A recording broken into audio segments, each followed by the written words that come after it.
¿Cuál crees que es el regate o gambeta más letal o dominante en la historia del fútbol? Sin duda, uno de los primeros y más icónicos a nivel global es el giro de Cruyff. Johan Cruyff fue uno de los grandes innovadores del fútbol y redefinió lo que significaba jugar con estilo e inteligencia. En aquel entonces, el movimiento era revolucionario, un cambio de dirección tan ingenioso que dejaba atrás a los defensores y permitía avanzar por el campo. Si avanzamos en el tiempo, encontramos la ruleta de Zinedine Zidane. Cada vez que la ejecutaba para escapar de una marca férrea, era como si los defensores simplemente perdieran su rastro. Porque aunque no era el jugador más atlético o ágil, representaba la máxima elegancia bajo presión. Su toque y técnica hicieron que esta jugada alcanzara notoriedad incluso en una época llena de talento mundial de primer nivel. Pero por supuesto, no podemos olvidar los amagues de Ronaldo, que es uno de los movimientos más icónicos de la historia. Aunque muchos lo utilizaban, nadie lo perfeccionó de manera más letal que él. Ronaldo avanzaba con la pelota y realizaba su característico juego de pies, atrayendo a los defensores al reto, solo para dejarlos completamente inmóviles o sentados en el césped. Su capacidad para superar incluso a los defensas más experimentados, en una de las eras más competitivas del fútbol, es una prueba suficiente de la efectividad y letalidad de ese regate. Y luego está Ronaldinho con su famoso elástico. Ya sabíamos que era un mago con la pelota, pero la forma en que hacía que la pelota cambiara de dirección en una fracción de segundo parecía un verdadero truco de ilusión. Su elástico tomaba por sorpresa a los defensores, haciéndolos perder el equilibrio. Cada vez que intentaban anticiparse, se comprometían con un lado solo para ver cómo el balón se iba en la dirección contraria antes de que pudieran reaccionar. Y por supuesto, no podemos dejar afuera a Cristiano Ronaldo y su legendario Ronaldo Shop. CR7 utilizó este movimiento en incontables ocasiones para atacar y recortar hacia el centro, cambiando de dirección en plena carrera, tomando desprevenidos a los defensores y generando el espacio necesario para lanzar un disparo potente al arco. No importaba si estaba fuera del área, dentro de ella o si lo hacía con su pierna derecha o izquierda. Cada vez que lo ejecutaba, lo más probable era que el siguiente momento terminara en gol. Por último, hubo un regate con 99% de efectividad, un movimiento tan imparable que hacía que los defensores cuestionaran la realidad misma, nada menos que la vuelta de Anthony. No, mentira, joda. Pero para hablarlo en serio, un regate tan desbalanceado que llegó a un punto en el que era físicamente imposible de detener sin cometer una falta. Un movimiento tan injusto que la FIFA eventualmente decidió prohibirlo por completo. Se conoció como el dribble de la foca, o foquiña. Su invención sigue siendo un tema debatido, pero sin duda quien lo perfeccionó y utilizó de la mejor manera fue una joven promesa brasileña relativamente desconocida de mediados de los 2000, Kerlon Moura Sousa. A lo largo de los años, se ha convertido en un chiste recurrente cada vez que aparece una joven promesa brasileña y la gente empieza a llamarlo el próximo Pelé.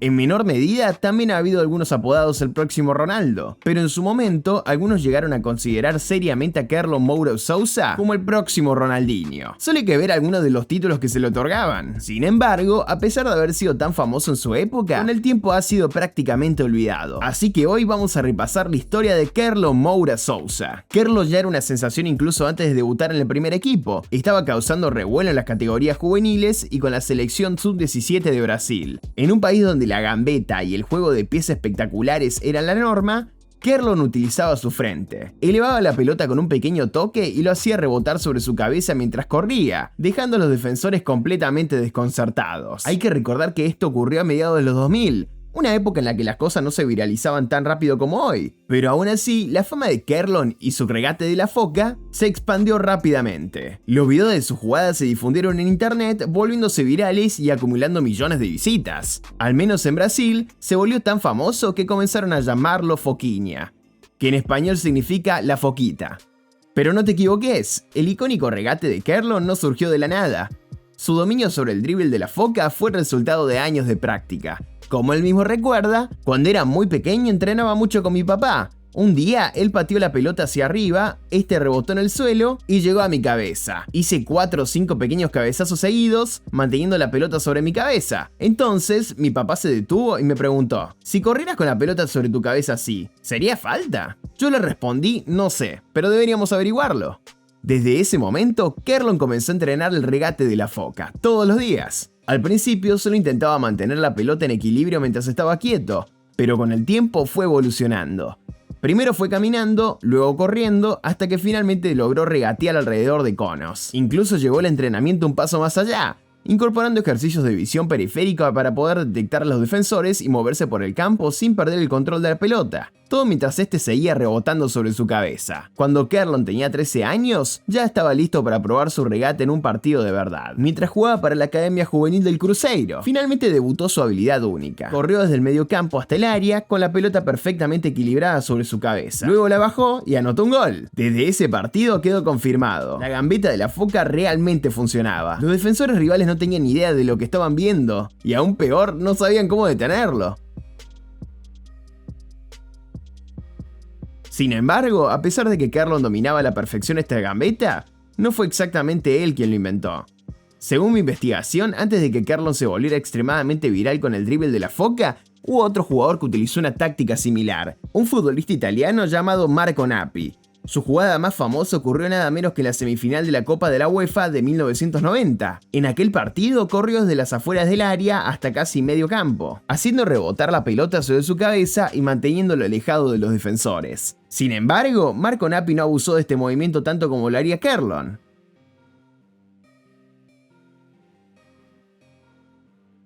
Pero el dribble de la foca no era lo único por lo que Kerlon era conocido. Después de todo, la gente lo llamaba el próximo Ronaldinho, y en verdad tenía mucho potencial. En la Copa América Sub-17 disputada en Venezuela, Kerlon fue el máximo goleador de Brasil. Y destacó incluso entre otras jóvenes promesas como Anderson y Marcelo.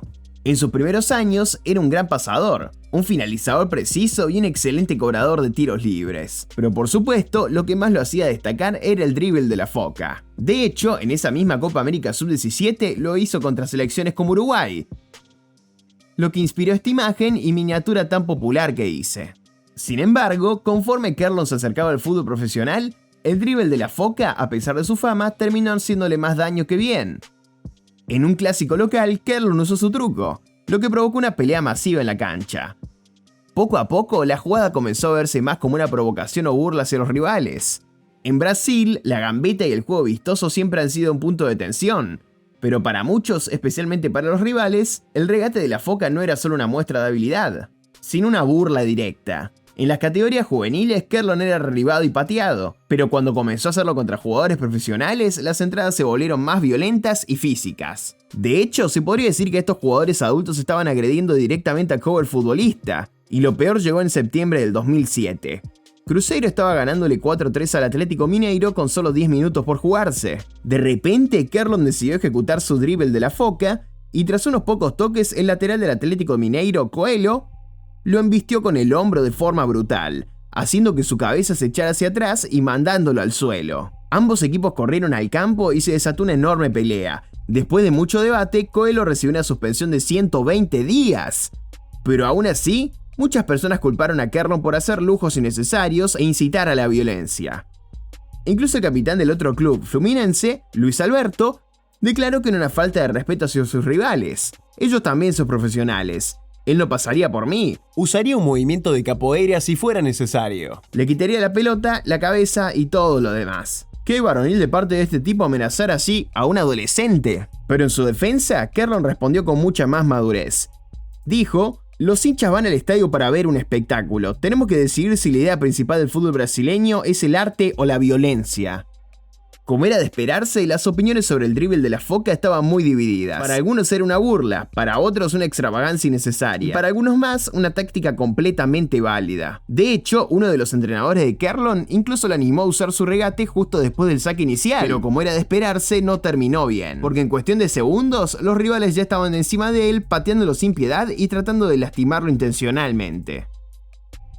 Y lo lograron. Durante su adolescencia y sus primeros años como profesional, Kerlon sufrió múltiples lesiones de ligamento cruzado anterior y pasó por varias cirugías. Fue completamente irresponsable por parte de su entrenador seguir aconsejándole a un joven que hiciera ese movimiento. No era justo que los rivales lo atacaran cada vez que podían, pero su entrenador debió haber puesto un alto a la situación mucho antes. El gran revuelo en torno a Kerlon como el próximo Ronaldinho lo llevó de Brasil a Italia, donde firmó con el Inter de Milán.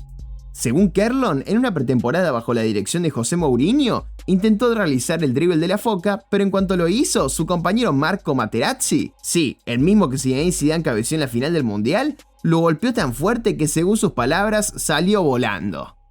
A pesar de las altas expectativas, la carrera de Kerlon nunca terminó de despegar. Fue cedido a clubes como el Ajax antes de regresar a Brasil y luego probar suerte en distintos países como Japón, Estados Unidos y Eslovaquia.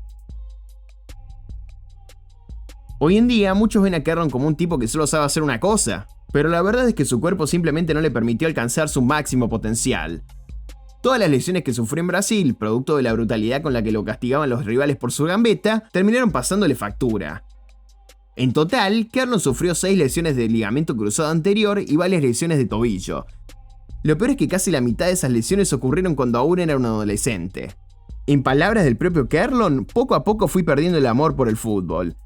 Después de cada cirugía, tardaba 6 o 7 meses en recuperarme por completo, y cuando volvía me costaba demasiado ponerme en forma. Quizás no era que ya no amara el fútbol, simplemente no quería seguir sufriendo tanto dolor, por eso decidí parar.